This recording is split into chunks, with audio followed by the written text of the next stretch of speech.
Hello everybody, welcome to India Defense Institute. So in the video நம்ம எதை பத்தி பார்க்க போறோம்னா AFCAT 2 2025 நோட்டிஃபிகேஷன் ரிலீஸ் ஆயிருக்கு. யாரெல்லாம் எலிஜிபிள், அவங்களோட ஏஜ் லிமிட் என்ன, எஜுகேஷன் குவாலிஃபிகேஷன் என்ன, செலக்ஷன் ப்ராசஸ் எப்படி, அது எல்லாத்தையுமே நம்ம இந்த வீடியோல பார்க்க போறோம். வாங்க let's start. So first AFCAT எக்ஸாமினேஷன்னா என்ன? AFCAT அப்படின்னா air force common admission test. So இந்த எக்ஸாமினேஷன் பார்த்தீங்கன்னா ஏர் ஃபோர்ஸே கண்டக்ட் பண்ற ஒரு எக்ஸாமினேஷன். இது ஒரு பை ஆனுவல் எக்ஸாம்னு சொல்லுவாங்க. பை ஆனுவல்னா வருஷத்துக்கு 2 வாட்டி நடக்கும். AFCAT 1 வந்து பாத்தீங்கன்னா பிப்ரவரியில முடிஞ்சிருச்சு.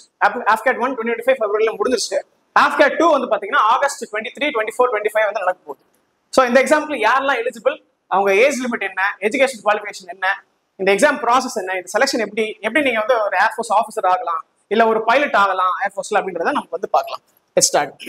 ஸோ ஃபர்ஸ்ட் வந்து பாத்தீங்கன்னா நோட்டிஃபிகேஷன் டேட் 2nd of Juneல வந்து நோட்டிஃபிகேஷன் ரிலீஸ் ஆயிடுச்சு. லாஸ்ட் டேட் டு அப்ளை வந்து பாத்தீங்கன்னா 1st of July. ஜூலை 1 தான் வந்து கடைசி நாள் அப்ளை பண்றதுக்கு. அதுக்குள்ள எல்லாருமே வந்து அப்ளை பண்ண முடிச்சுங்க யாரெல்லாம் எலிஜிபிள். ஸோ இந்த எக்ஸாமினேஷன் பாத்தீங்கன்னா 23rd, 24th, 25th of August நடக்க போகுது. ஸோ இது ஒரு MCQ எக்ஸாமினேஷன், டிஸ்கிரிப்டிவ் கிடையாது, MCQs எக்ஸாமினேஷன். இப்போ இதுல வந்து என்னென்ன பிரான்ச்சஸ் இருக்கு, அதோட ஏஜ் லிமிட் என்ன, அது எல்லாமே நம்ம பார்க்கலாம். First flying branch, second ground duty. இந்த ரெண்டு பிரான்ச் தான். கிரவுண்ட் டியூட்டில 2 டிவிஷன் இருக்கும், டெக்னிக்கல் அண்ட் நான் டெக்னிக்கல். ஃபிளைங் பிரான்ச் தான் வந்து நிறைய பேர் வந்து ஆஸ்பயர் பண்ணுவாங்க, பைலட் ஆகணும்னு நினைக்கிறவங்க, ஆசைப்படுறவங்க எல்லாருமே வந்து ஃபிளைங் பிரான்ச் போனா தான் நினைப்பாங்க. ஸோ உங்களோட ஏஜ் லிமிட் பாத்தீங்கன்னா 20 to 24, அதாவது 20 வயசுக்குள்ள இருக்கணும் நீங்க. ஸோ நீங்க வந்து பாத்தீங்கன்னா as per AFCAT examination guidelines July 2ஆம் தேதி 2002 இருந்து 1st July 2006 பிறந்தவங்களா இருக்கணும். நீங்களா மட்டும் தான் இந்த வாட்டி AFCAT எக்ஸாம் எழுதி பைலட் ஆக எலிஜிபிள். ஸோ இல்ல சார் எனக்கு பைலட் ஆக வேண்டாம், எனக்கு வந்து ஐ பவர் இருக்கு, சில காம்ப்ளிகேஷன்ஸ் இருக்கு, ஆனா வந்து நான் கிரவுண்ட் டியூட்டில டெக்னிக்கலா நான் டெக்னிக்கல் அஸ் அன் இன்ஜினியராவோ இல்ல வந்து லாஜிஸ்டிக்ஸ் பிரான்ச்லயோ ஏதோ ஒரு பிரான்ச்ல வந்து நான் ஒர்க் பண்ணோம் அப்படின்னா உங்களோட ஏஜ் லிமிட் வந்து பாத்தீங்கன்னா 20 to 26 years. ஸோ நீங்க வந்து 2 ஜூலை 2000 இருந்து 1st July 2006 பிறந்திருக்கணும். ஓகேங்களா? இதெல்லாம் தாண்டி சார் என்கிட்ட DGCA லைசன்ஸ் இருக்கு, ஓகேங்களா? DGCA லைசன்ஸ் வந்து வச்சிருக்கிறவங்க 26 years வரைக்குமே வந்து உங்களுக்கு ரிலாக்ஸேஷன் இருக்கு. அதாவது இங்க கிரவுண்ட் டியூட்டிக்கு என்ன இந்த ஏஜ் லிமிட் இருக்கோ அதே ஏஜ் லிமிட் வந்து உங்களுக்கும் கிடைக்கும். 2nd July 2002, 1st July 2006 அந்த மாதிரி உங்களுக்கு வந்து ஏஜ் லிமிட் இருக்கு. ஸோ இதுதான் ஏஜ் லிமிட். ஃபிளைங்க்கு இதான் ஏஜ் லிமிட், கிரவுண்ட் டியூட்டிக்கு இதான் ஏஜ் லிமிட். ஓகேங்களா? நெக்ஸ்ட் நம்ம வந்து பாத்தீங்கன்னா எஜுகேஷன் குவாலிஃபிகேஷன் பத்தி பார்ப்போம். ஒரு பைலட்டுக்கு என்னென்ன எஜுகேஷன் குவாலிஃபிகேஷன் வேணும், அதுக்கு முன்னாடி வந்து நம்ம வந்து வேகன்சிஸ் லிஸ்ட் நம்ம பார்த்துக்கலாம். ஓகேங்களா? ஸோ வேகன்சிஸ் பாத்தீங்கன்னா மேலுக்கு வந்து 222 வேகன்சிஸ் கொடுத்துருங்க, ஃபீமேலுக்கு வந்து 62 வேகன்சிஸ் கொடுத்துருங்க. So flying, ground duty, technical and நான் டெக்னிக்கல் இந்த 3 டிவிஷன்ஸ் தான் இருக்கு. ஃபிளைங்ல வந்து பாத்தீங்கன்னா மேலுக்கு வந்து ஒரே ஒரு வேகன்சி தான் கொடுத்துருக்காங்க, ஃபீமேலுக்கு 2 வேகன்சி கொடுத்துருக்காங்க. கிரவுண்ட் டியூட்டி டெக்னிக்கல் வந்து பாத்தீங்கன்னா எலக்ட்ரானிக்ஸ்க்கு 85, மெக்கானிக்கலுக்கு வந்து 38 for men, electronics 23, mechanical 10 for female. Technical நான் டெக்னிக்கல் நீங்க பாத்தீங்கன்னா ஒரு சில டிவிஷன்ஸ் இருக்கும், ஒரு சில சிஸ்டம்ஸ் இருக்கும். வெப்பன் பிரான்ச் வந்து பாத்தீங்கன்னா 19 வேகன்சி கொடுத்துருக்காங்க வேற மேலுக்கு. ஃபீமேலுக்கு வந்து பாத்தீங்கன்னா 5 வேகன்சி. அட்மினிஸ்ட்ரேஷனுக்கு 46 வேகன்சி கொடுத்துருக்காங்க மேலுக்கு, ஃபீமேலுக்கு வந்து 12 வேகன்சி. லாஜிஸ்டிக்ஸ்க்கு 11 வேகன்சி, இங்க வந்து 4 வேகன்சி ஃபார் ஃபீமேல். அக்கௌண்ட்ஸ்க்கு வந்து 9 வேகன்சி கொடுத்துருக்காங்க, அக்கௌண்ட்ஸ்க்கு வந்து இங்க 2 வேகன்சி. எஜுகேஷனுக்கு 7 வேகன்சி, இங்க வந்து 2 வேகன்சி. மெட்ரோலஜிக்கு வந்து 6 வேகன்சி, இங்க வந்து 2 வேகன்சி. ஸோ இதான் வந்து வேகன்சி லிஸ்ட் வந்து கொடுத்துருக்காங்க நமக்கு. ஸோ இது தவிர்த்து வந்து 10% seeds for flying branch for permanent commission and short service commission. இந்த பெர்மனன்ட் கமிஷன் ஒன்லி மேல் எலிஜிபிள். ஷார்ட் சர்வீஸ் கமிஷனுக்கு வந்து பாத்தீங்கன்னா மேல் அண்ட் ஃபீமேல் 2 பேருமே எலிஜிபிள் தான். ஓகேங்களா? ஸோ இதான் வந்து வேகன்சிஸ் லிஸ்ட். இதை தாண்டி யாரெல்லாம் வந்து எஜுகேஷன் வைஸ் வந்து குவாலிஃபை ஆவாங்க, இப்போ வந்து நீங்க கிராஜுவேட் ஆகிருக்கீங்க, நீங்க கிராஜுவேஷன் முடிச்சிட்டீங்க, இல்ல ஃபைனல் இயர் உங்களோட கிராஜுவேஷன்ல நீங்க ஃபைனல் இயர் படிச்சுட்டு இருக்கீங்க அப்படின்னா நீங்க எலிஜிபிள், இந்த எக்ஸாமுக்கு நீங்க எலிஜிபிள் தான். நம்ம பார்க்கலாம். ஃபர்ஸ்ட் ஃபிளைங் பிரான்ச் பைலட் ஆகணும்னு ஆசைப்படுறவங்க இது எல்லாமே வந்து பாத்தீங்கன்னா class 12th physics and maths group நீங்க கண்டிப்பா எடுத்துக்கணும். அதுல வந்து 50% 50% மார்க்ஸ் நீங்க ஸ்கோர் பண்ணிக்கணும். இது மட்டும் இல்லாம கிராஜுவேஷன் 3 year கிராஜுவேஷனோ இல்ல 4 year கிராஜுவேஷனோ இருக்கலாம். 3 years or 4 year கிராஜுவேஷன்ல மினிமம் 60% நீங்க வந்து ஸ்கோர் பண்ணிருக்கணும். ஓகேங்களா? மினிமம் ஆஃப் 60% நீங்க இதுல ஸ்கோர் பண்ணிருக்கணும். either 3 year or 4 year degree, பிடெக்கா இருக்கலாம், இல்ல எனி ஆர்ட்ஸ் பேக்ரவுண்டா இருக்கலாம். ஓகேங்களா? Minimum 3 years of any course in any discipline from a recognized university with a minimum of 60%. So இதுதான் ஃபிளைங் பிரான்ச்கான எஜுகேஷனல் குவாலிஃபிகேஷன். அவ்வளவுதான், வேற எதுவுமே கிடையாது. ஒன்னு கிளாஸ் 12 50% மேத்ஸ் அண்ட் பிசிக்ஸ், ரெண்டாவது வந்து பாத்தீங்கன்னா உங்களோட டிகிரில 60%. இது இருந்தா you are fit for the pilot entry இந்த எஜுகேஷன் குவாலிஃபிகேஷன். ஓகேங்களா? செகண்ட் வந்து பாத்தீங்கன்னா கிரவுண்ட் டியூட்டி டெக்னிக்கல் நம்ம பார்க்கலாம். டெக்னிக்கல்ல 2 இருக்கு, aeronautical engineer, electronics and aeronautical engineer, mechanical electronics பெரிய டிஃபரன்ஸ்லாம் கிடையாது. Same minimum 50% marks in physics and maths in class 12 level. அது தவிர்த்து 4 year டிகிரி தான், 3 year டிகிரி கிடையாது, வெறும் 4 year டிகிரி தான். 4 year டிகிரி வந்து பாத்தீங்கன்னா நீங்க பிஇ பிடெக்கா இருக்கலாம், இல்ல associate membership examination of institution ஏஎம்இஐல வந்து நீங்க வந்து ஏதாவது டிகிரி வந்து நீங்க ஸ்கோர் பண்ணிக்கலாம். அதுலயுமே வந்து பாத்தீங்கன்னா 60% நீங்க ஸ்கோர் பண்ணிக்கலாம். ஸோ சிம்பிளா என்ன நம்ம சொல்றாங்க அப்படின்னா, கிளாஸ் 12 பிசிக்ஸ் அண்ட் மேக்ஸ்ல வந்து பாத்தீங்கன்னா 50% மேல இருக்கணும். ஈச் சப்ஜெக்ட் அக்ரிகேட் கிடையாது. ஈச் சப்ஜெக்ட்ல மேக்ஸ்ல 50% இருக்கணும், பிசிக்ஸ்ல 50% இருக்கணும். அண்ட் 4 இயர்ஸ் டிகிரில வந்து பாத்தீங்கன்னா 60% வந்து நீங்க வந்து எடுத்துக்கணும். சேம் இது வந்து same for mechanical as well as electronics. So இவ்வளவுதாங்க வந்து டெக்னிக்கலுக்கான எஜுகேஷனல் குவாலிஃபிகேஷன். நம்ம இப்போ வந்து நான் டெக்னிக்கலுக்கான ஒரு எஜுகேஷனல் குவாலிஃபிகேஷன் நம்ம பார்க்கலாம். நான் டெக்னிக்கல் பாத்தீங்கன்னா ஃபர்ஸ்ட் வந்து வெப்பன் சிஸ்டம் பிரான்ச்ல 50% marks in physics and maths in class 12 level. இதான் ஃபர்ஸ்ட் குவாலிஃபிகேஷன். ரெண்டாவது வந்து பாத்தீங்கன்னா minimum 3 years degree or 4 years டிகிரில 60%. சேம், வேற டிஃபரன்ஸே கிடையாது. ஆனா அட்மினிஸ்ட்ரேஷன்ல வந்து பாத்தீங்கன்னா கிளாஸ் 12 லெவல்ல பாஸ் ஆயிருந்தாலே போதும், 50% மார்க்ஸ் எடுக்கணும்னு அவசியம் கிடையாது. வெப்பன் சிஸ்டம்ல மட்டும்தான் 50% நீங்க மார்க்ஸ் வந்து நீங்க ஸ்கோர் பண்ணணும். மற்ற அட்மினிஸ்ட்ரேஷன்லயோ இல்ல லாஜிஸ்டிக்ஸ்லயோ நீங்க வந்து கிளாஸ் 12 பாஸ் ஆயிருந்தாலே போதும். ஆனா 60% வந்து நீங்க மார்க் வச்சிருக்கணும். உங்களோட கிராஜுவேஷன்ல 4 இயர் கிராஜுவேஷன்ல நீங்க 60% மார்க்ஸ் நீங்க வச்சிருக்கீங்களா. ஸோ மூணாவது பாத்தீங்கன்னா அக்கௌண்ட்ஸ் பிரான்ச்லயுமே 12th பாஸ் ஆனா போதும், எஜுகேஷன்ல 12th பாஸ் ஆனா போதும், மெட்ரோலஜி 12th பாஸ் ஆனா போதும். 50% பிசிக்ஸ் அண்ட் மேக்ஸ்ல வந்து எடுக்கணும்ன்றது அவசியமே கிடையாது. சார் நான் பிசிக்ஸ் அண்ட் மேக்ஸ் பேக்ரவுண்டே கிடையாது sir, still you can apply. Okay, so 10+2 and graduation in specific streams like BCom, BBA, BMS, BBS, CA, CMA, CS, CFA and BSc in finance. இது எல்லாமே நீங்க படிச்சிருக்கலாம். நீங்க வந்து நீங்க பிசிக்ஸ் பேக்ரவுண்டா இருக்கணும்னு அவசியமே கிடையாது. ஆனா இதுல வந்து நீங்க 60% மார்க் நீங்க உங்களோட கிராஜுவேஷன்ல நீங்க ஸ்கோர் பண்ணிக்கணும். ஓகேங்களா. and then comes எஜுகேஷன் வந்து பாத்தீங்கன்னா கிளாஸ் +2 வந்து பாஸ் ஆகிக்கணும், பிஜில 50% மேல ஸ்கோர் பண்ணிக்கணும், யூஜில 60% மேல ஸ்கோர் பண்ணிக்கணும். அவ்வளவுதான். ஓகேங்களா. போஸ்ட் கிராஜுவேட்ல 50% அண்ட் யூஜில வந்து பாத்தீங்கன்னா 60% மேல நீங்க ஸ்கோர் பண்ணிருந்தா you are eligible to go join the education branch. ஓகேங்களா. and then last மெட்ரோலஜி டிபார்ட்மெண்ட்ல மெட்ரோலஜில வந்து பாத்தீங்கன்னா கிளாஸ் 12 பாஸ் ஆகிக்கணும், BSc physics or BSc mathematics or any 4 year degree with minimum of 60% marks. So பேசிக்கா நம்ம இதுல என்ன புரிஞ்சுக்கணும் அப்படின்னா, பேசிக்கா உங்க காலேஜ் டிகிரில 60% மார்க்ஸ் நீங்க வச்சிருந்தாலே போதும், you will be eligible to write any of the AFCAT examination entries.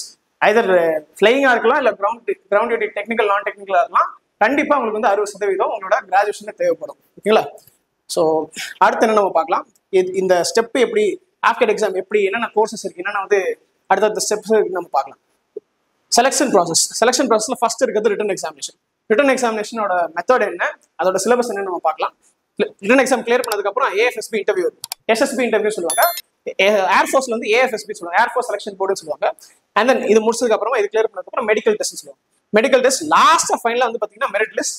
And then merit லிஸ்ட்ல வந்து உங்க பேர் வந்துருச்சு அப்படின்னா அந்த வேகன்சிஸ் மேல இருந்தீங்கன்னா 222 வேகன்சிஸ்ல நம்பர் உங்க 222 வந்துருச்சு அப்படின்னா you will be entering the air force அகாடமில போய் நீங்க ஜாயின் பண்ணி பைலட் ஆகவோ இல்ல கிரவுண்ட் டியூட்டி ஆஃபீஸராகவோ வந்து நீங்க வந்து ஒர்க் பண்ணுவீங்க. ஸோ ஃபர்ஸ்ட் ரிட்டன் எக்ஸாமினேஷன் நம்ம பார்க்கலாம் எப்படி நம்ம பண்ணணும். ரிட்டன் எக்ஸாமினேஷன் வந்து பாத்தீங்கன்னா 4 சப்ஜெக்ட் மேஜர் சப்ஜெக்ட்ஸ் இருக்கு. General awareness, numerical ability, mathematics, GK, English and then reasoning. ஓகேங்களா. ஸோ இந்த 4 டாபிக்ஸ் இருக்கு. இந்த 4 டாபிக்மே வந்து ரொம்ப ரொம்ப முக்கியமான டாபிக். இதுல வந்து ஈஸியஸ்ட் வந்து பாத்தீங்கன்னா ஃபர்ஸ்ட் வந்து ரீசனிங் தான் வரும். ரீசனிங் வந்து பாத்தீங்கன்னா அரௌண்ட் 25% ஆஃப் த பேப்பர் வந்து கவர் பண்ணுவாங்க. டோட்டல் நம்பர் ஆஃப் கொஸ்டின்ஸ் வந்து பாத்தீங்கன்னா 100 questions for every correct answer. ஒரு கரெக்டான ஆன்சருக்குமே வந்து பாத்தீங்கன்னா 3 மார்க் ப்ரொவைட் பண்ணுவாங்க. ஒரு தப்பான ஆன்சருக்குமே வந்து பாத்தீங்கன்னா 1 மார்க் மைனஸ் பண்ணிடுவாங்க. So 100 questions, total number of marks வந்து 300 மார்க். 300 மார்க்கு லாஸ்ட் டைம் வந்து கட் ஆஃப் வந்து பாத்தீங்கன்னா 50% கூட கிடையாது, 40% கூட கிடையாது. 120 தான் வந்து cut of. So 120 is the basic cut off.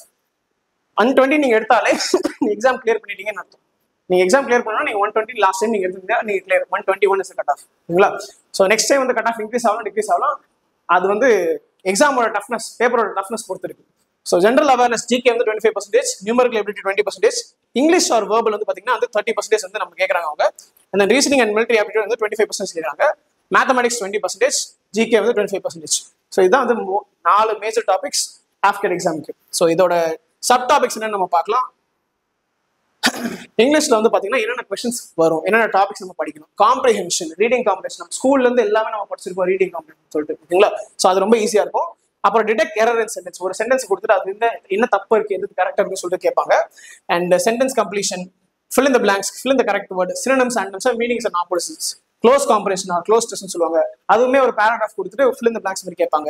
idioms and phrases, analogy sentences, rearrangement of words in a sentence, one word substitution, இது எல்லாமே வந்து பாத்தீங்கன்னா இங்கிலீஷ்ல கேட்பாங்க. ஓகேங்களா. ஸோ இங்கிலீஷ் தாண்டி வந்து பாத்தீங்கன்னா ஜெனரல் அவேர்னஸ் ஜிகேல வந்து history, geography, sports, national international newses, current affairs இது எல்லாமே வந்து கேட்பாங்க. இதை தாண்டி வந்து பார்த்தீங்கன்னா basic science, physics, chemistry, biology நீங்கள் கிளாஸ் 6 to 10th வரைக்கும் நீங்கள் என்னென்ன படிச்சிருக்கீங்களோ சரி NCERT சிலபஸ் பேஸ் பண்ணி வந்து அவங்க வந்து கொஸ்டின்ஸ் வந்து கேட்க வாய்ப்பு இருக்கு. ஸோ இதுக்கப்புறம் நியூமரிக்கல் எபிலிட்டி தான் வந்து பார்த்தீங்கன்னா ஸ்கோரிங் பார்ட்டு. அடுத்த 2 பார்ட் தான் வந்து ஸ்கோரிங் பார்ட். நிறைய பேர் வந்து மேக்ஸ் வராது சொல்லிட்டு விட்டுருவாங்க. பட் இது வந்து one of the easiest scoring part. சரிங்களா? Decimal fraction, time and work, average, percentage, profit and loss, ratio proportion, simple and compound interest, time and distance, races, train and boat streams, area and perimeter, probability, number system, number series, mixture and alligation rules, class, இது எல்லாமே வந்து பார்த்தீங்கன்னா numerical ability தான் வந்து கொடுத்துருக்காங்க. So இதுல வந்து ரொம்ப வேரியேஷன்ஸ்லாம் இருக்காது. அவங்களுக்கு வந்து செட் ஆஃப் ஸ்டாண்டர்ட்ஸ் வந்து அவங்க ஃபாலோ பண்ணுவாங்க. ரிப்பீட்டடான கொஸ்டின்ஸ் வந்து கேட்டுக்கிட்டே இருப்பாங்க. ஆஃப்கேட்ல ஒரே மாதிரியான கொஸ்டின்ஸ் தான் வரும், இந்த டாபிக்ஸ்க்கு வந்து தான் வரும். So make sure you thorough with all the topics. ஒரு ஸ்டாண்டர்ட் ஆத்தர் புக்கை வந்து நீங்க வாங்கி வச்சுக்கோங்க. அந்த ஸ்டாண்டர்ட் ஆத்தர் புக்கை நீங்க வந்து ஃபாலோ பண்ணுங்க. ஓகேங்களா? And reasoning and military aptitude பார்த்தீங்கன்னா வேர்பல் அண்ட் நான் வேர்பல் ரீசனிங் கொடுத்துருவாங்க. ஸோ இந்த வேர்பல் அண்ட் நான் வேர்பல் ரீசனிங் வந்து 25 to 30 கொஸ்டின்ஸ் நமக்கு வரும் சாலிடா. இந்த 25 to 30 கொஸ்டின்ஸ்ல மேக்ஸிமம் எல்லா கொஸ்டினுமே நம்ம வந்து கரெக்டாக வாங்கிடலாம். Mirror images, water images, clock related problem, direction related problems, blood relations sums, இது எல்லாமே தான் வரும். ரொம்ப ரொம்ப ஈஸியாக இருக்கும் இது. ஸோ இதை தாண்டி வந்து பார்த்தீங்கன்னா மேத்தமெட்டிக்ஸ் நீங்கள் கான்சன்ட்ரேட் பண்ணீங்கன்னா நல்லா ஸ்கோர் பண்ணலாம். ஸோ 121 out of 300 வந்து பார்த்தீங்கன்னா ஒரு ரொம்ப பேசிக்கான ஒரு கட் ஆஃப். இது வந்து எல்லாருமே வந்து கிளியர் பண்ணலாம். ப்ரிப்பரேஷன் வந்து கரெக்டாக நீங்கள் பண்ணுங்க. ஸோ இதுதான் subject. when you clear all these subjects, clear பண்ணி முடிச்சதுக்கப்புறம் எக்ஸாம் நீங்கள் கிளியர் பண்ணிட்டீங்க அப்படின்னா நெக்ஸ்ட் ஸ்டெப்பே வந்து பார்த்தீங்கன்னா SSB interview, service selection board. ஏர்ஃபோர்ஸில் பார்த்தீங்கன்னா ஏர்ஃபோர்ஸ் செலெக்ஷன் போர்டு. ஸோ இந்த ஏர்ஃபோர்ஸ் செலெக்ஷன் போர்டில் வந்து எங்கெல்லாம் வந்து ஏர்ஃபோர்ஸ் செலெக்ஷன் போர்டு இருக்குன்னு நம்ம பார்க்கலாம். இது எப்படி வந்து அவங்க கேரி அவுட் பண்ணுவாங்க ப்ராசஸ் அப்படின்னு நம்ம பார்க்கலாம். ஃபர்ஸ்ட் இந்த AFSB இன்டர்வியூல வந்து பார்க்கறதே வந்து 2 விஷயம் தான். ஒன்று வந்து இன்டெலிஜென்ஸ், இன்னொன்று வந்து பர்சனாலிட்டி டெஸ்ட். இன்டெலிஜென்ஸ் நீங்கள் எவ்வளோ இன்டெலிஜென்ட்டாக இருக்கீங்க, உங்கள் பர்சனாலிட்டி வந்து எப்படி இருக்குன்னு டெஸ்ட் பண்ணுவாங்க. ஸோ அதுக்கு தான் வந்து இந்த மெயின் ப்ராசஸ். ஸோ AFSB பார்த்தீங்கன்னா ஏர்ஃபோர்ஸ் செலெக்ஷன் போர்டு 5 இடத்துல இருக்கு மொத்தம் இந்தியா ஃபுல்லா. ஃபர்ஸ்ட் AFSB 1 வந்து டேராடூன்ல இருக்கு, 2 வந்து மைசூர்ல இருக்கு, 3 காந்திநகர், 4 வாரணாசி, 5 குவஹாத்தி. ஸோ இதெல்லாம் வந்து AFSB போர்ட்ஸ். ஸோ எக்ஸாம் எழுதி முடிச்சதுக்கு அப்புறமா உங்களுக்கு வந்து AFSB போர்டில் தான் போய் நீங்கள் வந்து SSB அட்டன் பண்ணுவீங்க. ஸோ ஃபர்ஸ்ட் ஸ்டேஜ் வந்து ஸ்கிரீனிங், செகண்ட் ஸ்டேஜ் வந்து பார்த்தீங்கன்னா டெஸ்டிங்னு சொல்லுவாங்க.